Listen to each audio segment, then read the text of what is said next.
The last of the Khanti. The Elder Race, Part 2. Codleton stood before his troops. 10,000 of the best, Khanti warriors one and all, bred and made for war. No clan, no family. Their clan was the unit. Their family was the squad. They were the last thing standing between his race and total annihilation. The Karok species stood on the brink of extinction. They were on their tippy toes and leaning into the abyss. Their core worlds were gone, swept away like children's toys. All that remained were a few worlds in the outer reaches of Karok territory. Everyone else was dead or running into the arms of other races as refugees. And warnings, they would not stop. Codleton took a breath. Do you remember when we first woke them up? He spoke softly. He knew they could all hear him, his voice sounding clear as a bell in their minds courtesy of a neural implant. It made spur-of-the-moment tactic changes and strategies so much easier to convey. There was no answer. They were too well trained for that. They stood still, like row upon row of terracotta soldiers in state-of-the-art battle armor. Do you remember when the first survivors came back, telling horror stories about things that seemed impossible? 600 of our brothers were killed. 600. Such a thing seemed ludicrous, impossible, insane. We were the scariest thing any sentient being had laid eyes upon. A single squad of us could take a cruiser. When we were deployed, the mere mention of the name Khanti brought our enemies to their knees. Do you remember that? Codleton paused. I sure as hell remember. I miss those days. I miss being the big fish in the little pond. I miss being the thing that went bump in the night. There's something else waiting for us out there in the dark, boys. Something bigger than us and stronger than us. Something that shoved us off the top of the food chain as easy as pushing an old one down the stairs. We watched in stunned silence as world after world fell. Billions dead. Cities burned to ashes. Survivors hunted for sport. We watched, gentlemen, as our race was torn down. We were the best of the best, the sword and shield of our species, and we were broken on the rocky craters of bombed-out planets. Planets we used to call home. How many thousands of our brothers did we leave in those smoldering tombs? How many millions of our cousins in the regulars? Codleton's face was stony behind his visor. He didn't really need to ask these questions. It was all for dramatic effect. He knew the figures off by heart. They were burned into his brain by grief. 723,467 Khanti brothers had fallen. 9 billion cousins of the regulars obliterated. We are the last of our order. We are all that is left of the best outfit this galaxy has ever seen. The survivors of our civilization are fleeing. Our orders are to hold this relay for as long as possible. We must buy them time. Codleton strode forward to stand before one of many faceless warriors, nearly unidentifiable from the rest.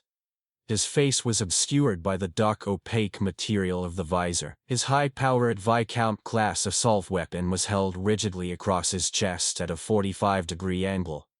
He was in the position of attention. We will not survive this.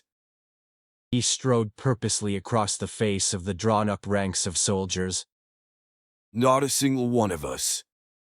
His voice rose to a shout, a challenge to all who would listen. We will die here. We will be crushed utterly and totally. Our bodies were mangled and left beyond repair, strewn across this floating hunk of metal crap. We do not fear this. Codleton thumped his chest. We know it. We welcome it. We will face the monsters at our door and turn them aside. With every drop of blood and every cry of pain, we will hold them here. We will avenge our fallen.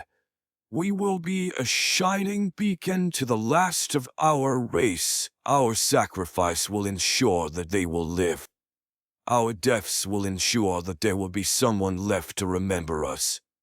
Take heart, brothers. Take heed, humanity. You, who burnt down our homes and murdered our people, the last of the Khanti stand opposite you on the field of battle. Fear us, and know that this is what we were born to do. Cotleton strode back to his viewing platform and looked out over his troops. Troops who would not be alive in the immediate future. You know your duty. You know your orders. Take defensive positions and prepare for battle. May you be glorious in your end, O valiant brothers. Slotanex took cover behind a metal bulkhead. He was part of the vanguard, the tick of the spear, the first to die. Commander Cotleton said that the humans needed to pass through this relay to reach Andoran territory, where the last of his people had fled. It was their purpose to hold it. To hold it until they died. Slotanuk knew that he should be scared, but he didn't have it in him. Years of grueling training and hard living had ground the fear right out of him. He felt hollow. He had felt hollow for his entire life, and he knew every single Khanti warrior ever had felt the same. They were not individuals. They had no identity of their own. They were weapons to wield against the enemies of their people. Nothing more. Slotanuk hefted his Viscount, feeding all the notches and dings over its long years of service. That graze there was from when a Tanari raider had tried to stab him with a vibroblade, and he'd knocked it aside just in time. Those pockmarks were a reminder of a plasma grenade that had come too close for comfort. The ding on the stock bore the memory of a Bourse juggernaut's caved-in skull. He had been at this a long time, and this rifle had been with him through all of it. He couldn't think of any other brothers who had managed to keep the same weapon for as long as he had. It was an interesting fact that he'd like to share with a chronicler one day, if he managed to get out of this alive. Contact. Dead ahead. Slotanus used the zoom function in his visor, and peered into the crater-filled landscape of the asteroid that housed the metal bulk of the relay. He could just see movement, but movement only. He squinted in consternation. With the upgraded optics of his visor, he should be able to identify individuals by now. But he couldn't. All he could see were silvery flashes of light, like waves of some unidentifiable liquid were flowing through the air. Camouflage confirmed. Slotanex snapped into his implant. He could almost feel the dreary acceptance of the brothers around him. They were all dead. The humans had somehow managed to eliminate the heat signatures of their camo suits. In conventional warfare, all you had to do to deal with an enemy employing camouflage was to switch to thermal imaging and track their heat signature. Not so with humanity. Almost impossible to see, and impossible to track with any kind of optics technology. Their only hope to locate their enemy was by sound, touch, and scent. They were dead. A brother nearby gasped and convulsed before his head whipped sideways with a sickening crack. He crumpled to the ground, neck brutally broken. Slotanex swung his Viscount around and opened fire even before his fallen brother had touched the cold metal floor.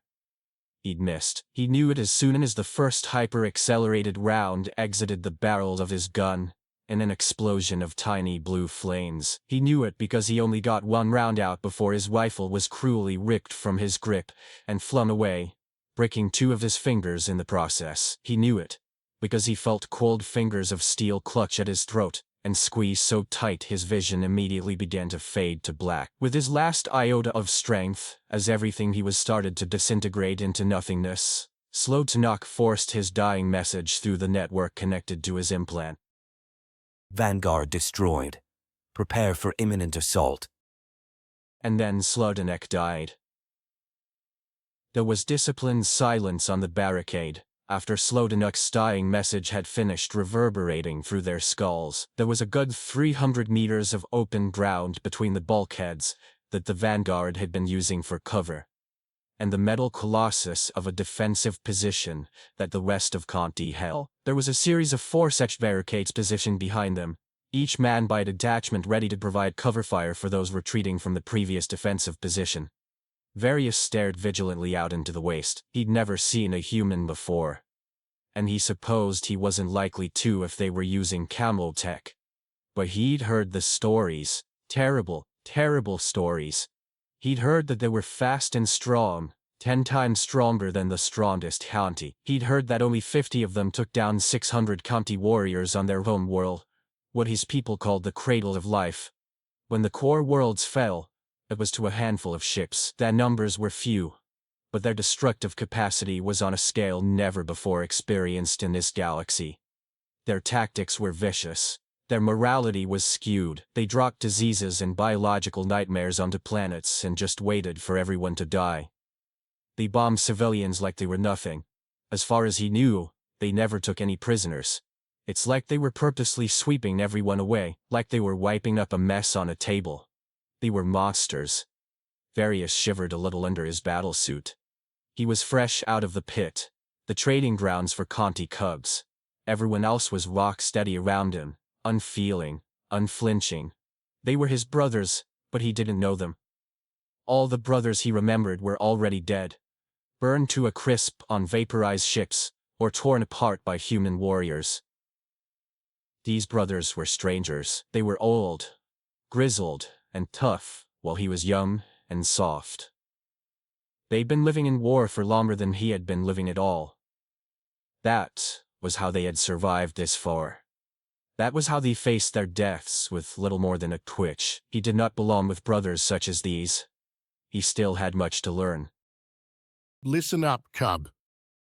The brother next to Varius muttered. We got one shot to stop these monsters, and that's right out there on this field. As soon as you see any movement, any at all, you open up. As soon as anyone along this line fires their weapon, you do too. We can't see them, so we're going to make us a wall of bullets. Understood? Wah! All about the Vanguard. Stuck in Varius. Didn't you hear, idiot? They're already dead. Forget about them. Varius nodded and raised his Viscount to bear over the barrier. Wait for movement, shoot. If somebody else shoots, you shoot too. Simple. He waited for that first shot with his heart hammering in his chest, and his breath exiting his mouth in ragged bursts. He was ashamed. He was not what a Khanti should be. This was his first engagement and, he was told, his last. Fear was so close to overwhelming him. Then he heard it. A faint crack down the line. A single shot that seemed to echo in time for an inordinately stretched moment that came to an end with the storm. Every single warrior along the barricade began to unload round after round into the no-man's land between the barricade and bulkhead. It was deafening. A tidal wave of sound. Varius fired indiscriminately into the waste, only pausing to reload, his hands darting efficiently from ammunition pouch to rifle and back again. He didn't even bother to aim down the sights. There was no point. He couldn't even see anything. Blue lights shot back at them, striking barriers and brothers with concussive bursts. Brothers here and there were loshed back like rag dolls, blue blood and the glittering mist from shattered scales painting a brutal rainbow. Other brothers simply ceased to be. Artillery from behind the line began to rain down on the no-man's land with great destructive impacts of plasma and metal. Everywhere there was light and noise. It was too much for Varius to handle. He gritted his teeth beneath his visor and clung to his courage. He would not turn and run. He would hold and die with his brothers. The grizzled veteran who had given him his orders was blown apart beside him, and the concussive wave knocked him off his feet. His Viscount flew from his grip, but he wasn't worried about that. Something was eating through his armor and his helmet's visor. He could taste the acrid stench of burning metal on his tongue like a thick viscous covering. He scrabbled at it, trying to get whatever was off, but it got all over his hands and started to eat through his gauntlets. Varius began to scream as his world turned to fire. Commander Cockleton calmly loaded his Viscount and turned to face the remainder of his forces. A few hundred give or take, the battle had been fierce and bloody, and he was proud of every brother that had fought here. They had held this shit stain of a relay for longer than anyone had expected of them. He linked into the battle net that all Khanti shared through their implants. You have fought bravely and well, and we did what we set out to do. I have just received confirmation that the last refugee ship has made it out of the stream. Rest easy, brothers. We won. He reached down and picked up the detonator, its beeping red button the prophecy of destruction. Today, the last of the Khanti earned their everlasting glory. His thumb jammed down onto the detonator, and all was purified and light.